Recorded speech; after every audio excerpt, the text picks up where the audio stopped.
Primera de Pedro, capítulo 1, verso 23. Vamos a leer esta porción así en el nombre del Padre, del Hijo y del Espíritu Santo. Amén. Siendo renacidos, no de simiente corruptible, sino de incorruptible, por la palabra de Dios que vive y permanece para siempre. Oramos por esta palabra. Señor, venimos delante de ti y reconocemos que solo el simple hecho de poder llamarte Señor, de poder venir delante de ti y no ser consumidos, Señor, de eso no ser muertos en un instante, dice tanto acerca de tu grandeza, de tu misericordia, de tu paciencia con el ser humano. Cómo tú estás dispuesto a tomar individuos como nosotros, sucios en el pecado, hasta quizás endemoniados en nuestra antigua manera de vivir, y nos has limpiado y nos has liberado, no solo de la consecuencia del pecado, pero también así, aleluya, del poder del pecado. Ahora somos libres, pero no libres para vivir a nuestra manera, pero somos libres para no pecar. Somos libres para obedecerte de corazón sincero, y pedimos encarecidamente delante de ti, Señor, que tú visites esta reunión nuestra ahora por medio de tu palabra. Señor, ya te hemos cantado, ya hemos testificado, Señor, y tú te has glorificado en aquellas partes, pero ahora no podemos irnos, Señor, sin que tú hables a nuestras vidas, que experimentemos el poder transformador de tu evangelio. Que, Señor, estremezca lo más profundo de nuestro interior cuando este tesoro es abierto y es expuesto ante los ojos de todos, Señor, para la gloria de tu nombre. Y así cada uno aquí presente, Señor, seamos impactados no con una simple experiencia emocional, pero con una experiencia espiritual, así como que hemos subido en el monte y visto las espaldas de nuestro Salvador. Oh Señor, que nuestro rostro en muchas maneras, quizás no en el mismo sentido, pero pueda resplandecer de la gloria de Dios que mora en nuestros corazones. Tu Espíritu Santo que cambia nuestro semblante, caras largas y caras amargas, ahora reflejan esperanza, ahora reflejan un gozo, como dice Pedro, un gozo inefable, un gozo inexplicable que brota en un lugar que no nos espera. En medio de las pruebas, Señor. Y aquí, Señor, que nuestras vidas cada vez más sean conformadas a la imagen, a la estatura de Jesucristo, que por eso nos llamamos cristianos. Señor, como en tantas ocasiones reconozco que soy un simple mensajero. Como tu palabra dice que este tesoro nos es dado en vasos de barro, que somos nosotros, para que la excelencia del poder sea de Dios y no de nosotros. Señor, en este momento, gracias por esta bendición y este privilegio que nos das a todos en el nombre de Cristo Jesús. Amén y amén, hermano. Sí, hermano, pues esta noche esta predicación está titulada Verdad que regenera. Verdad que regenera. La semana pasada, pues, el apóstol Pedro nos instruyó acerca del papel que desempeña la verdad de las Escrituras. Que en nosotros demostrar una genuina obediencia, aquel sometimiento volitivo, o sea, el sometimiento de la voluntad, que surge de un corazón sincero. Esta obediencia que surge, ese sometimiento de la voluntad que surge de un corazón sincero, va a resultar en la purificación de nuestras contaminadas almas. Almas contaminadas por el pecado, pero purificadas como obra del Espíritu. Y todo esto, como miramos la semana pasada, para que podamos por primera vez mostrar aquel amor. Un amor que es de naturaleza fraternal, el amor entre hermanos.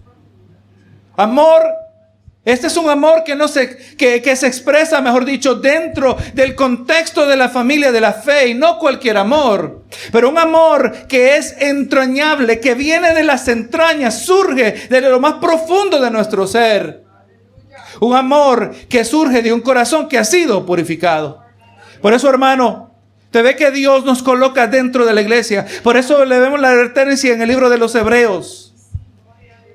Que no dejemos de congregarnos. Cuando usted mira el dilema del salmista, el salmista Asaf en el Salmo 73, dice: en cuanto a mí, casi se deslizaron mis pies, por poco se resbalaron mis pasos, porque miré, pues dice, porque tuve envidia de los impíos, viendo la prosperidad de los pecadores. Pero hermano, dice, y usted continúa leyendo el Salmo, dice: no fue hasta que llegué a la casa de Jehová. Hay que llegar a la casa de Jehová, porque es aquí donde se cultiva una esencia importante, donde se cultiva el amor fraternal, el amor entre hermanos. Más le vale que usted mire a su alrededor y usted dice: a ese hermano yo lo amo. Y más le vale que lo ame, porque lo va a ver por toda la eternidad, asumiendo que todos vamos para el cielo. Y así debe ser. Amar a ese hermano con amor entrañable. Hablamos de eso la semana pasada. Como cuando usted a un ser querido hace tiempo, la escena quizás puede ser en un aeropuerto, puede ser en la parada de bus, un ser querido que hace mucho tiempo no lo mira. Y cómo anhelaba estar en contacto con ellos de nuevo. Y lo abraza y usted siente que ese apretado abrazo no es suficiente. Que usted siente que la emoción que está expresando en ese momento viene de un lugar tan profundo que ni aún encontramos cómo expresarlo. Así nos está diciendo el apóstol Pedro que debe ser el amor entre los hermanos, que nace de corazones obedientes, corazones purificados por la verdad, con un amor sin fingimiento. Y ahora, gloria a Jesús, esta semana, hoy vamos a mirar el efecto de la verdad. Todavía seguimos mirando la verdad. La verdad bíblica que tiene del corazón humano, el efecto que la verdad de la palabra de Dios continúa haciendo en nosotros. Vamos a mirar que junto con la purificación, la verdad de la palabra regenera al individuo. La semana que viene vamos a mirar cómo la palabra, cómo la verdad afirma, brinda firmeza al creyente. Hoy miramos que la verdad de la palabra produce regeneración. En el día de hoy vamos a explorar ¿qué significa nacer de nuevo?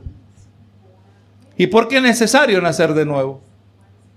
Hemos de ver la prioridad que se debe dar a la palabra, por cuanto sin ella el que está muerto no puede renacer. Estaremos mirando que el nuevo nacimiento surge de una nueva naturaleza que no es perecedera, pero perdurable.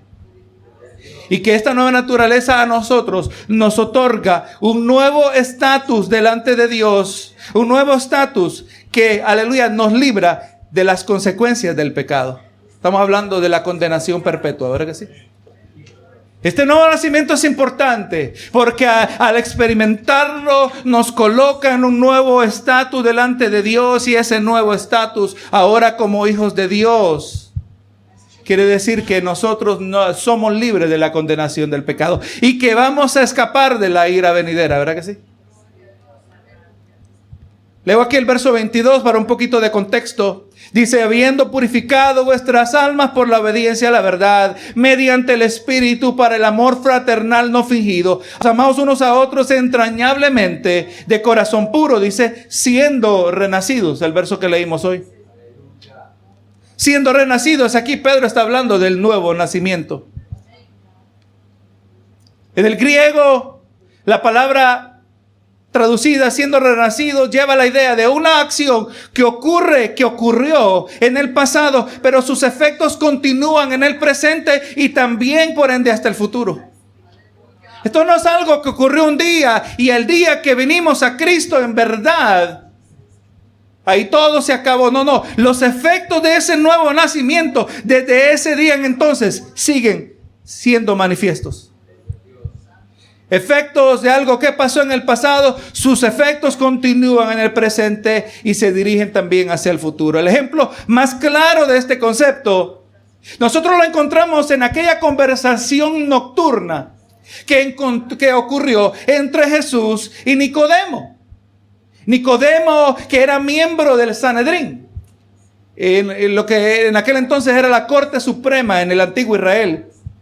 Nicodemo, que también era de los fariseos. Fariseos eran aquella secta religiosa dentro del judaísmo.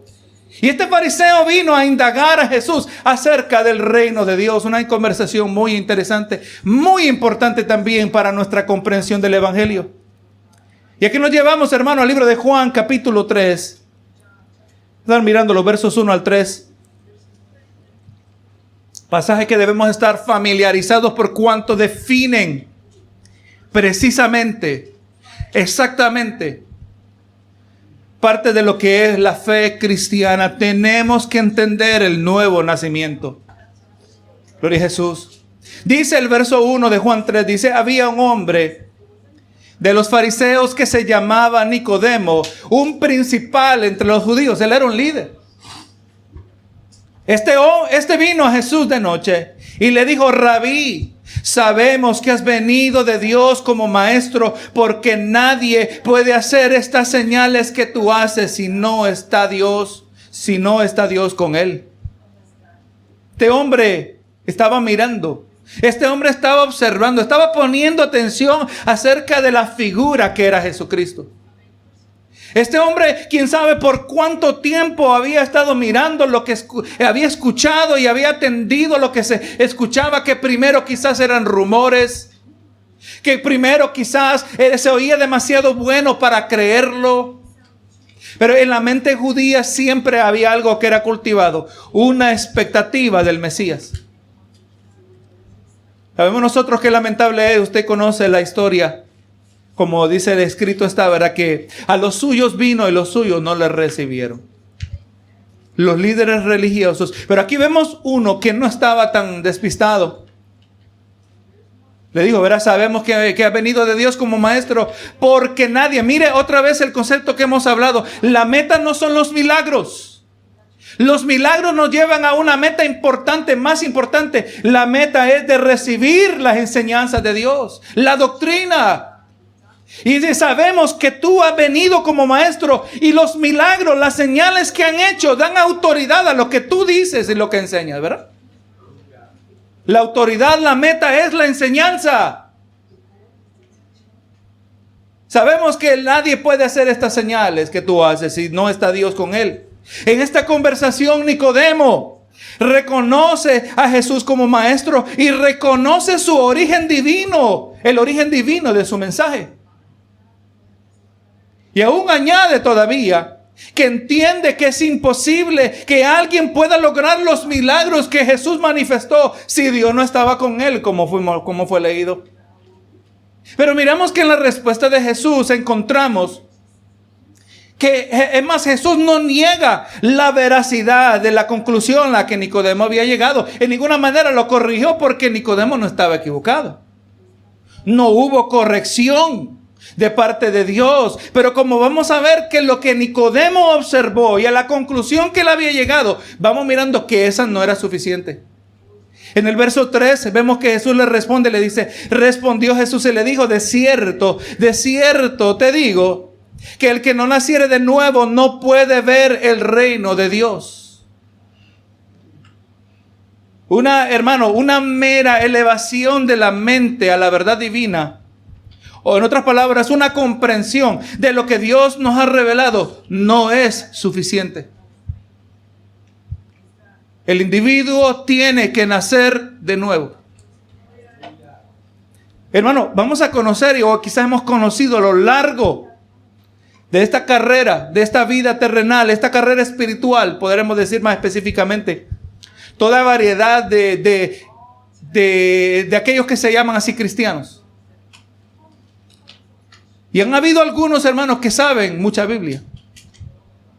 Que cuando empiezan a proclamar o cuando empiezan a mencionar las doctrinas, usted ve, hermanos, que están 100% correctos.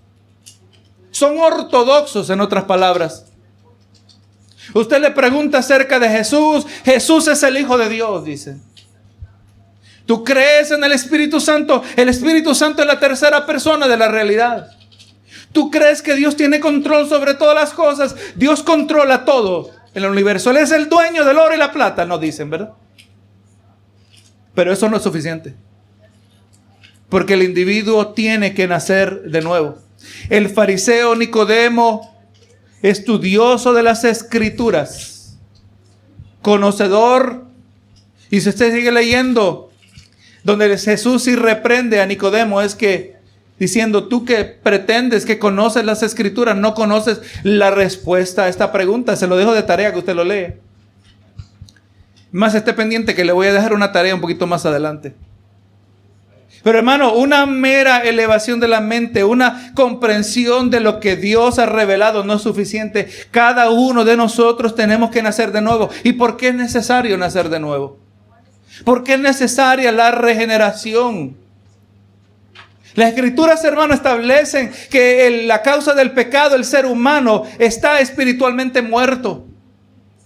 En Efesios 2:1, un pasaje que debe ser familiar a nosotros, dice: Él os dio vida a vosotros cuando estabais muertos en delitos y pecados. La presencia del pecado sin arrepentimiento, sin una actitud hacia el arrepentimiento delante de Dios, es evidencia de muerte espiritual. Si usted recuerda lo que hablábamos meses atrás en la epístola de Pedro, y hablábamos cómo un hijo de Dios se conoce entre varias cosas. Se conoce por su actitud al pecado. El hijo del diablo, el impío, un hijo de perdición, uno que ya ha sido condenado de acuerdo a las palabras de Jesús, ese va a excusar el pecado, lo va a esconder, lo va a justificar. Pero un hijo de Dios confiesa el pecado. Un hijo de Dios se arrepiente de su pecado. Pero aquel que vive en pecado y no se arrepiente está dando evidencia de que no ha nacido de nuevo, está muerto espiritualmente. Y así como la muerte física, la palabra describe que la muerte física es evidencia de la separación del alma y del cuerpo. Cuando el alma se separa del cuerpo, eso le llama la palabra la muerte física.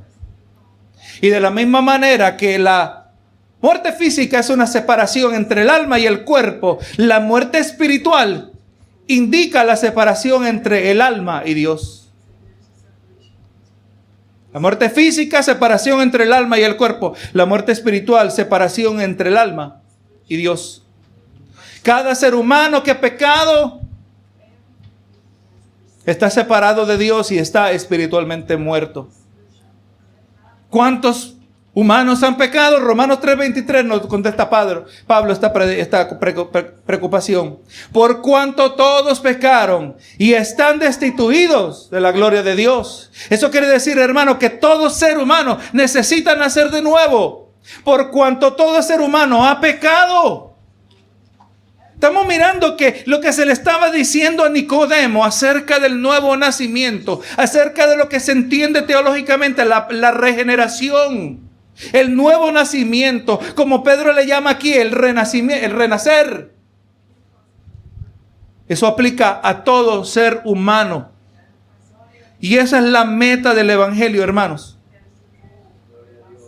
De traer y provocar el individuo algo que el hombre no puede hacer por sí solo. Algo que el hombre no puede hacer en lo absoluto, nacer de nuevo. Todo ser humano, cuando viene a Cristo, cuando viene al arrepentimiento, está muerto en delitos y pecados. Y aquí está la tarea que le dejo para que usted medite. Una pregunta que no la vamos a tocar hoy. ¿Nace espiritualmente muerto cada ser humano? Cuando nacemos espiritualmente muertos. Yo le dejo esa tarea a usted que medite. No está tan simple como usted piensa. Así que por eso se lo dejo de tarea. Pero cuando venimos a Cristo, dice la palabra, que estábamos muertos en delitos y pecados. Ahora, hermano, hablando del nuevo nacimiento, déjeme decirle aquí en breve lo que no es nuevo nacimiento. Déjeme dejarle saber que la moralidad, el moralismo, como le quieras llamar, una vida moral no es nacer de nuevo, no es haber nacido, no es evidencia de haber nacido de nuevo. Esto quiere decir que toda la humanidad, incluyendo aún el más moral entre nosotros, el más decente, el más cortés, el más bondadoso. Todos nosotros necesitamos arrepentirnos, abandonar nuestra idolatría y nacer de nuevo. Para esto miremos el relato entre Jesús y el joven rico. Nos vamos a Mateo 19. Mateo 19, versos 16 al 22.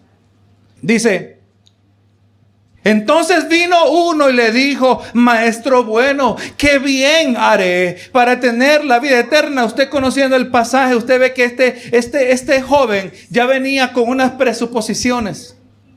Ya él tenía unas presuposiciones acerca de sí mismo. Él ya había decidido el asunto acerca de sí mismo. Lo que quizás venía buscando era validación. Él venía buscando aprobación. Él venía buscando que alguien le dijera lo que él pensaba que ya sabía acerca de sí mismo. Y ahora viene Jesús, aunque es bien difícil en el texto escrito nosotros entender el tono con que hizo la pregunta, ¿verdad? No sabemos si la hizo con alguna clase de sarcasmo. No sabemos si la hizo insinuando alguna cosa, no sabemos. Solo podemos basarnos en las palabras que él dijo: qué bien haré para tener la vida eterna. Y Jesús le dijo, ¿verdad? Y le dijo: ¿por qué me llamas bueno? Ninguno es bueno sino uno, Dios. Ahí hay un tema que podemos hablar, pero lo vamos a dejar para otro día. Mas si quieres entrar en la vida, guarda los mandamientos. Hermano, Jesús, Dios, Hijo, en esa especial condición que se encontraba, Dios Hijo en cuerpo de hombre, vemos que la palabra nos deja saber que Él se limitó a sí mismo en su gloria. En la persona de Jesús, mientras estaba en su ministerio terrenal, no mirábamos la plena expresión de su gloria. Por solo mire lo que le pasó a Pablo, caminó a Damasco. El hombre, cuando miró a Cristo resucitado, el hombre quedó ciego, hermanos. De la misma manera que Jesús se limitó, Él se limitó también aún. En muchas maneras, y aunque parece difícil de aceptar, se limitó en su omnisciencia. En el sentido que todo lo que Él sabía era lo que el Espíritu le revelaba. Y aunque aquí no lo dice explícitamente, pero lo vemos en otras ocasiones, como el Espíritu le dejaba saber a Jesús lo que los hombres estaban pensando. Y Jesús, tenemos que asumir que Él sabía lo que estaba pensando este joven en verdad. Y por eso le dice, si quieres entrar en la vida, guarda los mandamientos. Vamos a mirar que el joven, él ya pensaba que él guardaba los mandamientos. Y Jesús le mostró que él no guardaba los mandamientos. Le dijo, ¿cuáles? ¿Cuáles mandamientos? Yo conozco los mandamientos, quizás estaba pensando. ¿Cuáles? Y Jesús le dijo: no matarás, no adulterarás, no hurtarás, no dirás falso testimonio. Le está citando los 10 mandamientos. Honra a tu padre y a tu madre, y amarás a tu prójimo como a ti mismo. El joven le dijo: todo esto, yo me imagino que el ego de los muchachos se estaba inflando. Todo esto lo he guardado desde mi juventud. ¿Qué más me falta? Jesús le dijo: si quieres ser perfecto, si quieres ser completo, anda, vende lo que tienes y dalo a los pobres y tendrás tesoro en el cielo, y ven y sígueme. Y el joven, oyendo el joven esta palabra, se fue triste porque tenía muchas posesiones. Hermano, este joven se portaba bien. Este joven no mataba, no adulteraba, no hurtaba. Este hombre honraba a su padre y a su madre. Vamos mirando que Jesús no le dijo: mentiroso, lárgate de aquí. Oh, hermano, recuerde las palabras ásperas de Jesús hacia el hipócrita. Jesús no lo pensaba 2 veces en denunciar al hipócrita. Si este muchacho hubiera venido con una consciente hipocresía, Jesús lo hubiera denunciado en un instante, puedo decir yo. Jesús no le dijo: mentiroso. No, ¿te acuerdas con el otro día que tú deshonraste a tu mamá? Pero no lo hizo. Más bien le trajo algo. Le mostró que aunque él le guardaba según los mandamientos, su corazón todavía estaba lleno de idolatría. O sea que es interesante que usted puede ver a una persona que se porta bien, que vive una vida moral, y su corazón lleno de idolatría, y por eso tiene que nacer de nuevo. Hermano, el hecho que alguien tiene una vida, vida moral, eso no es garantía de un nuevo nacimiento. Gloria sea al Señor. Eso no es nuevo nacimiento automáticamente. Hemos dicho, hermanos, que antes de nacer de nuevo, estábamos muertos en delitos y pecados. Y estar muerto en delitos y pecados quiere decir que antes éramos ajenos a Dios. ¿Qué nos interesaba acerca de Dios? Lo que Dios pensaba, eso era secundario. Éramos ajenos a Dios, éramos indiferentes a Dios y hasta quizás nos podían catalogar enemigos de Dios. Habremos operado como enemigos de Dios quizás cuando en nuestra vida pasada teníamos nuestro amigo que quería buscar de Dios y le decíamos, ¿para qué vas a ir a la iglesia? Quizás nos lo hicieron a nosotros o quizás nosotros lo hicimos a otros. Éramos enemigos de Dios. Y hermano, le digo que yo le hablo ahora de algo que a mí me motiva. Cada vez que me paro delante de su audiencia, hermanos, como hermanos en Cristo Jesús, todo aquel que llega, mi preocupación, como debe ser la preocupación de todo aquel que conoce el Evangelio, y en este caso como pastor, a mí me preocupa, hermano, que los que estén a mi alrededor sepan en verdad si han nacido de nuevo. Yo no quiero que nadie a mi alrededor ande como este joven rico que piensa que está delante de Dios, que está bien, y su corazón está lleno de idolatría. Por eso, hermano, estamos siendo tan meticulosos mirando cada palabra de este relato escrito a lo largo del Nuevo Testamento y en esta epístola en particular. Porque solo el Evangelio es el único que tiene el poder de tomar individuos cuyas vidas tienen apariencia de rectitud y en sí mismos están convencidos de un lugar garantizado delante de Dios, y al final somos como cualquier otro pecador, nuestros corazones llenos de idolatría. Tenemos que nacer de nuevo. Y esta no es solo mi preocupación, hermano. Esta era la preocupación del apóstol Pablo también, miles de años atrás. Segunda de Corintios 13:5. Examinaos a vosotros mismos si estáis en la fe.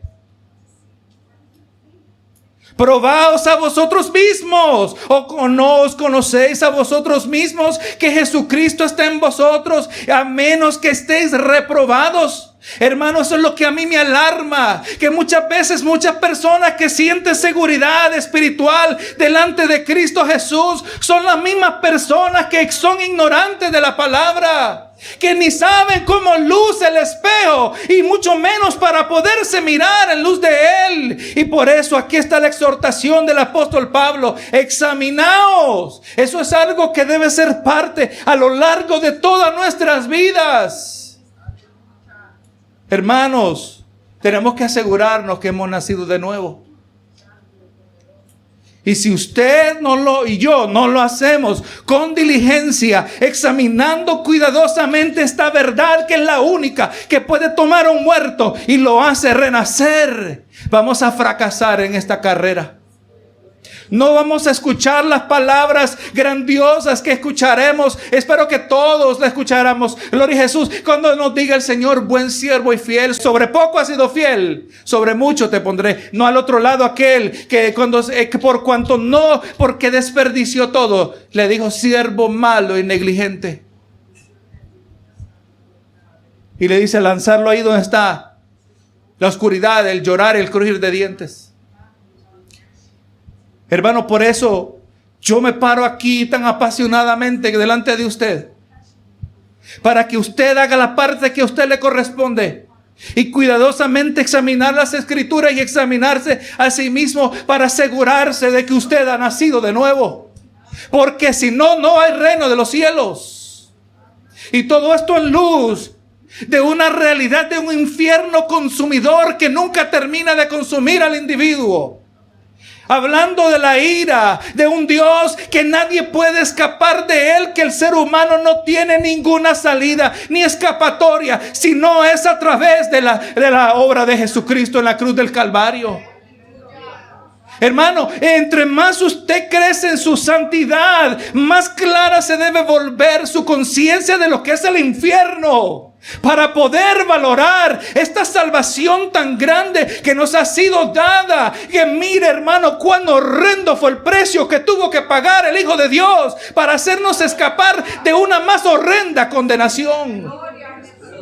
Y yo aquí jugando cristiano, cuando la palabra me exhorta a mí y demanda que yo tengo que nacer de nuevo, que tengo que asegurarme que he nacido de nuevo. Y cuando entiendo que no, humillarme y pedirle a Dios continuamente que tenga misericordia de este pecador. Señor, por favor, ten misericordia de mí. Cada instante que viene a la mente, por cuanto yo no puedo nacerme de nuevo, eso es obra del Espíritu. Pero voy a clamar y clamar y clamar hasta que quizás un día Dios tenga misericordia de mí. ¿Qué es nacer de nuevo, hermanos?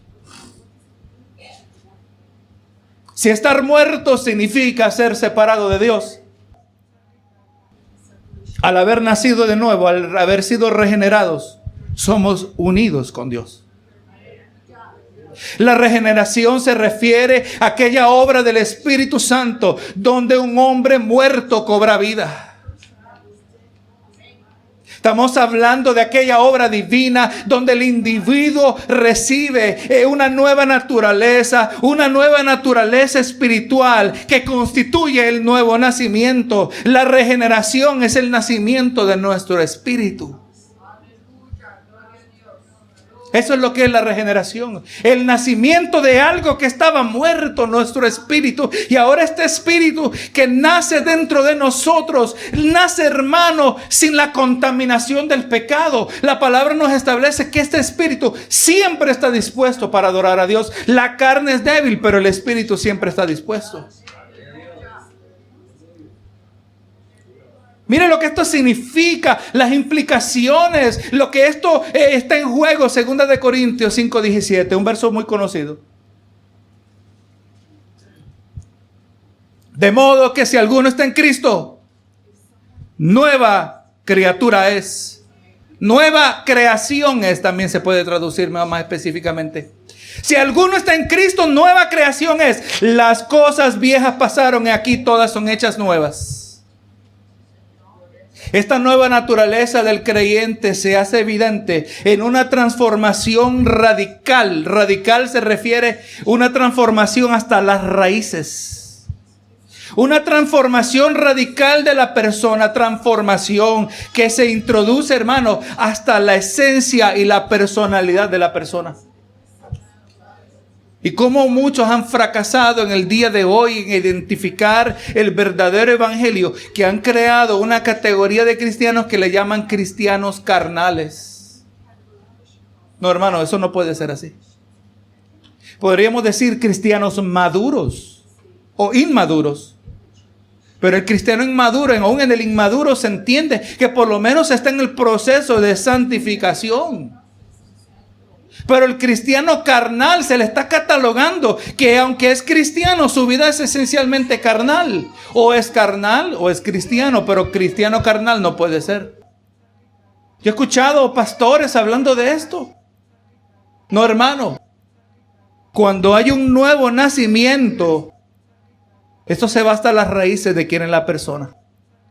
La regeneración o nuevo nacimiento significan que una persona ahora está manifestando nuevas prioridades, nuevos anhelos, una sed por Dios, una nueva actitud hacia el pecado.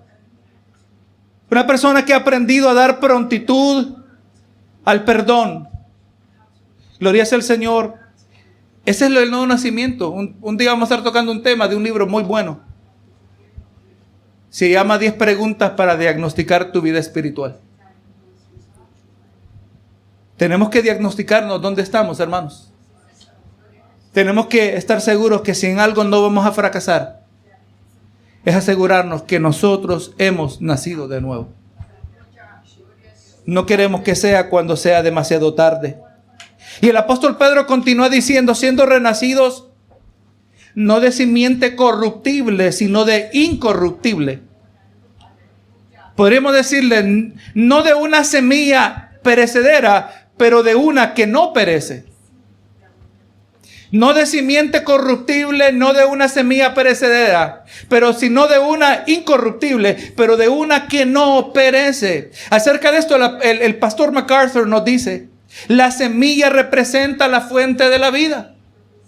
Todo lo que viene a vida en el orden creado comienza con una semilla.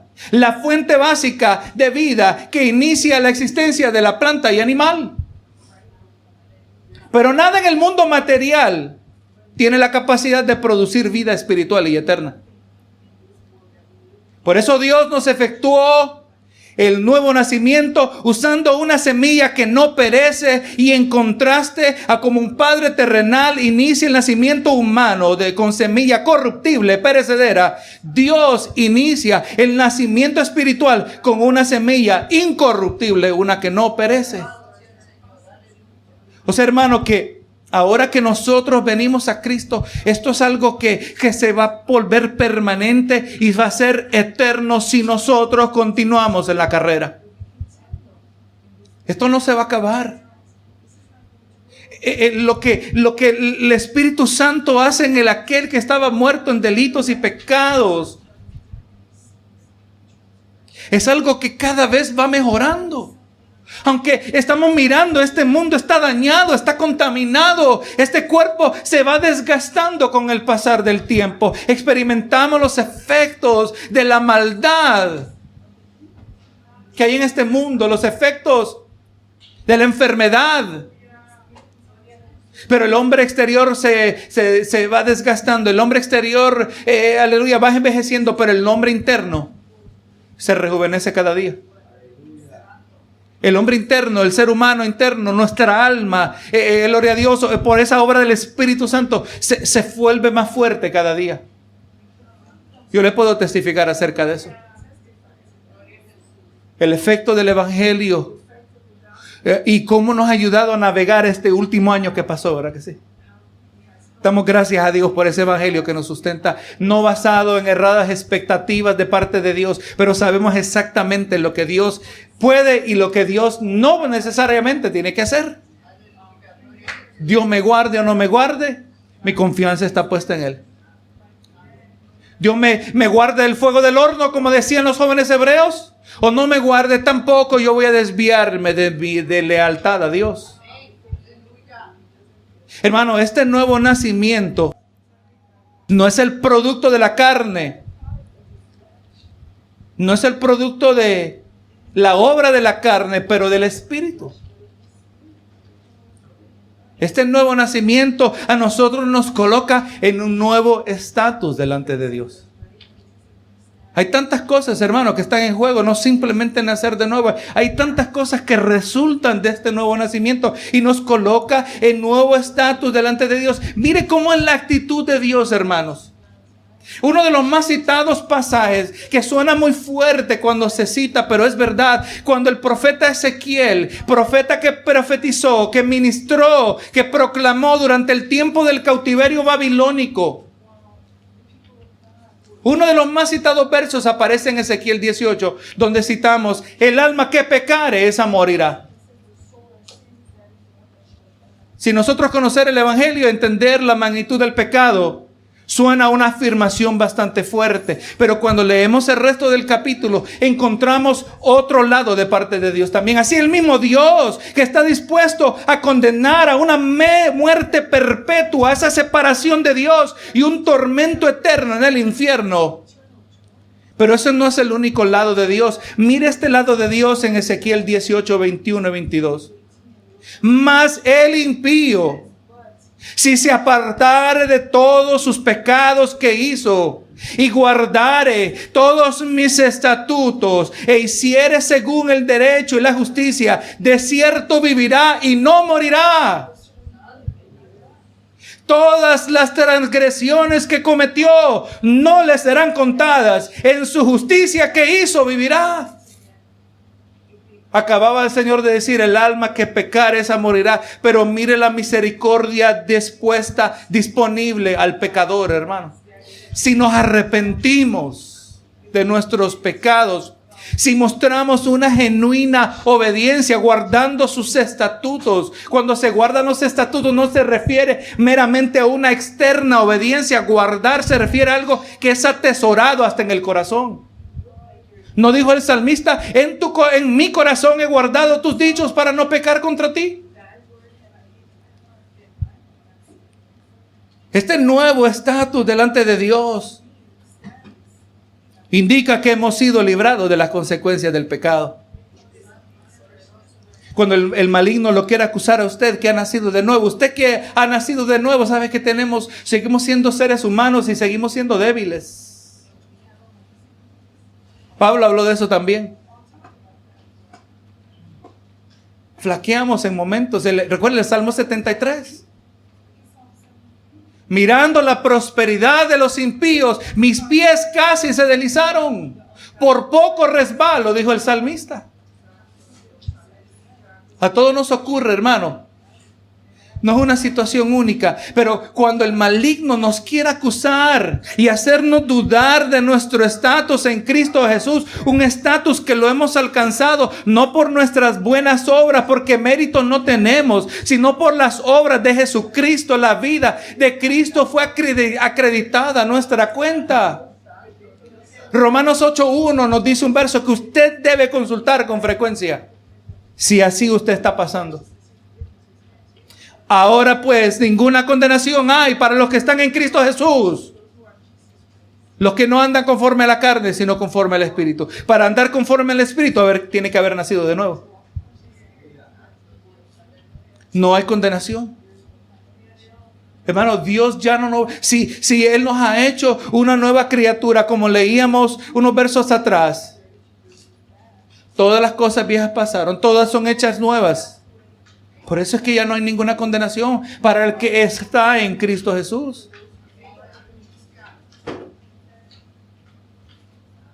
Hermano, es importante. Porque esto afecta no solo nuestro futuro, pero afecta también nuestro presente. Aquel que no entiende si ha nacido de nuevo, aquel que no entiende cómo se nace de nuevo, aquel que no entiende cómo se mira una vida de alguien que ha nacido de nuevo, es alguien que vive una vida cristiana. En el mejor caso, vive una vida frustrada. Estoy hablando de mí mismo, hermano. Cuando no conocía este evangelio en verdad. Cuando no entendía de la gracia que está disponible. Cuando no entendía el lado tierno que profetizaba el profeta Ezequiel. Pero cuando vamos viendo lo que Dios dice en su palabra, experimentamos el gozo inefable que hablaba Pedro en medio de las pruebas. Experimentamos una esperanza. Gloria a Dios, una esperanza viva, como dice en el verso 3. Sabiendo que tenemos una herencia incorruptible. Nos gozamos en medio de la prueba porque entendemos que la prueba, nuestra fe que es mucho más preciosa que el oro, tiene que ser pasada por fuego. Cuando entendemos estas cosas vitales del evangelio, eso va a impactar nuestra vida a tal grado que es lo que vamos a hablar la semana que viene, que nos trae una firmeza en nuestro caminar. El apóstol Pedro dice, siendo renacidos, no de simiente incorruptible, sino de incorruptible por la palabra de Dios. Todo lo que hemos entendido se va al vacío si no entendemos que es por la palabra de Dios. Seguir siendo disco rayado, empitru y rayado, como la mejor manera que se puede decir en el día de hoy. Todo esto es posible. Todo esto ocurre a causa de la palabra de Dios. El nuevo nacimiento que se lleva a cabo envuelve la voluntad humana, envuelve la mente humana. Gloria a Dios, la mente es necesaria, esta comprensión es necesaria para el nuevo nacimiento. Tenemos que entender En Romanos 10, 16 y 17. Dice, mas no todos obedecieron al evangelio. Pues Isaías dice, Señor, ¿quién ha creído nuestro anuncio? Así que la fe es por el oír y el oír por la palabra de Dios. Hermano, es que esto no es cualquier cosa. Y aún decir esto no es cualquier cosa ni adecuadamente expresa lo que yo estoy queriendo decir. La palabra de Dios es única, hermanos. Es única, y que nosotros lleguemos a la comprensión que lo que se contiene en las páginas de este sagrado libro es aquello que nos conduce a la vida eterna. Y vamos a tratar este libro con la reverencia que este libro por el contenido de lo que lleva en Gloria a Jesús. Vamos a tratar este libro con reverencia. ¿Y cómo lo vamos a tratar con reverencia? Escudriñándolo todos los días. Porque aquí está la voz de Dios, que toma a oídos sordos y los permite oír por primera vez. Oídos de muertos ahora que pueden pasar a la vida eterna. Así que, hermano, no se detenga en la proclamación del evangelio a sus familiares, aunque no crean en la Biblia. Cítele la palabra. Hágase fuerte, hágase poderoso en la palabra. No sea débil. La palabra dice que sin fe es imposible agradar a Dios. La semana pasada establecíamos que la fe y la obediencia son conceptos inseparables.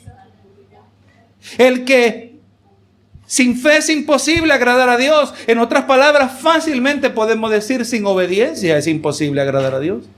¿Y cómo voy a ser obediente de aquello que yo ignoro? Yo no conozco la palabra. Y ahí donde vienen las palabras del profeta Oseas. Mi pueblo perece porque le faltó conocimiento.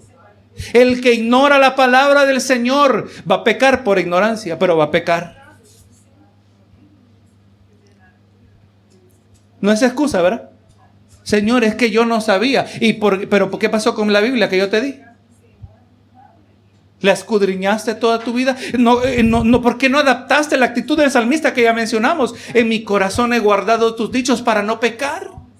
Esa es la manera que el creyente, aleluya, por obra del Espíritu Santo, está siendo santificado. Cuando va atesorando esta verdad en su corazón, se internaliza a tal grado que se vuelve parte de nuestra personalidad. No podemos pensar de otra manera, sino a través del filtro de la palabra de Dios. Así que la ignorancia espiritual resulta en pecado. Pero el que quiere obedecer se va a hacer fuerte en la palabra de Dios. Y le estoy retando a un nivel que a tiempo atrás no lo hacíamos. Yo le reto a memorizar la palabra de Dios. Un verso al mes, un verso al año es mejor que nada. Un verso cada 6 meses es mucho más que 0 versos al año. No hay excusa, hermanos. Si es que nosotros vamos a agradar a Dios, esta palabra tiene que morar en nuestras mentes. Y hermano, yo espero y tomen nota. Mientras preparaba esta predicación, me venía esto a mente decirles a ustedes, tomen nota de las citas que escribimos, que se citan aquí, tome nota de ellas y entre ellas busque una que le está surgiendo a su corazón y empiece a memorizarla. La fe es por el oír y el oír por la palabra de Dios. En esta última parte de este verso, está viendo que hay 2 interpretaciones que no necesariamente están muy separadas. Un predicador, un comentarista decía, por la palabra de Dios que vive y permanece para siempre. Está diciendo que el que vive y permanece para siempre es Dios. Otro comentarista estaba diciendo que lo que vive y permanece para siempre es la palabra de Dios, que eso ya nosotros lo conocemos en la palabra. Pero honestamente, hermano, lo que es cierto acerca de Dios es cierto acerca de su palabra. Así que las dos no están desviadas. Podemos hablar de la misma manera de ambas interpretaciones. Y nos dice que por la palabra de Dios que vive. La palabra de Dios vive, hermano. Vamos a mirar esto. Porque algo muerto no puede producir vida. Amén. Si la palabra es la que nos hace nacer de nuevo, la fe viene por el oír y el oír por la palabra de Dios, y es la fe que resulta en un nuevo nacimiento, o la palabra que resulta en un nuevo nacimiento. Algo muerto no puede traer vida, tiene que ser algo vivo que trae vida. Y nosotros sabemos, conforme a la palabra de Dios, que su palabra vive. Mire lo que dice en Hebreos 4:12. Y como le dije, lo que es cierto acerca de Dios es cierto acerca de su palabra. Porque la palabra de Dios es viva y eficaz. Es viva. Este no es un libro inerte. Un libro que no puede hacer nada. Este es un libro con un potencial, un poder que nosotros apenas ahora, usted ahí donde está y yo donde estoy, apenas estamos aprendiendo a entender el poder que hay en este libro. En las palabras de Dios registradas en este libro. La palabra de Dios es viva y eficaz. Y dice, más cortante que toda espada de dos filos. Y penetra hasta partir el alma y el espíritu, las coyunturas y los tuétanos, discierne los pensamientos y las intenciones del corazón. Eso es lo que hace la palabra en el ser humano. Cuando el ser humano accede a la oportunidad de arrepentirse, accede a la oportunidad de someterse a la voluntad de Dios, accede a la oportunidad de humillarse ante Dios, esa palabra que es viva lo va a cortar, lo va a penetrar. Solo mire la escena en el libro de los Hechos donde Pedro predica su primer sermón y dice que aquellos, cuando escucharon las acusaciones de parte de Pedro, les digo, ustedes crucificaron a Cristo, dice, ellos se compungieron en su corazón, ellos fueron traspasados por esa verdad, porque la palabra de Dios es viva y eficaz, es activa, hermano. Es viva porque es activa, porque produce resultados. Su palabra, la palabra de Dios que vive y permanece para siempre. Este concepto de permanecer para siempre vuelve a aparecer y lo vamos a examinar en el verso 25 la semana que viene. Hermano, pues así en conclusión en esta noche hemos visto, espero que he podido argumentar conforme a la palabra que hay prioridad que se debe dar a las Sagradas Escrituras. Se le debe dar prioridad por cuanto esta, cuando es debidamente proclamada, resulta en el nuevo nacimiento de uno que estaba muerto espiritualmente. Hemos visto que el nuevo nacimiento nos hace de una nueva naturaleza que no es perecedera, pero perdurable, es eterna. Esta nueva naturaleza nos otorga a nosotros un nuevo estatus delante de Dios, una nueva postura donde Dios no nos trata conforme a nuestro pasado pecaminoso, pero conforme a la rectitud de Cristo. Así nos mira Dios, hermanos, como sus hijos. Y vamos a mirar en la semana que viene, esto está relacionado, cómo esta misma palabra, cuando es aplicada sobre nuestra carne, que es fugaz, que es pasadera, gloria a Jesús, va a tener un efecto que produce firmeza sobre aquel que confía en ella. Eso es lo que vamos a mirar la semana que viene.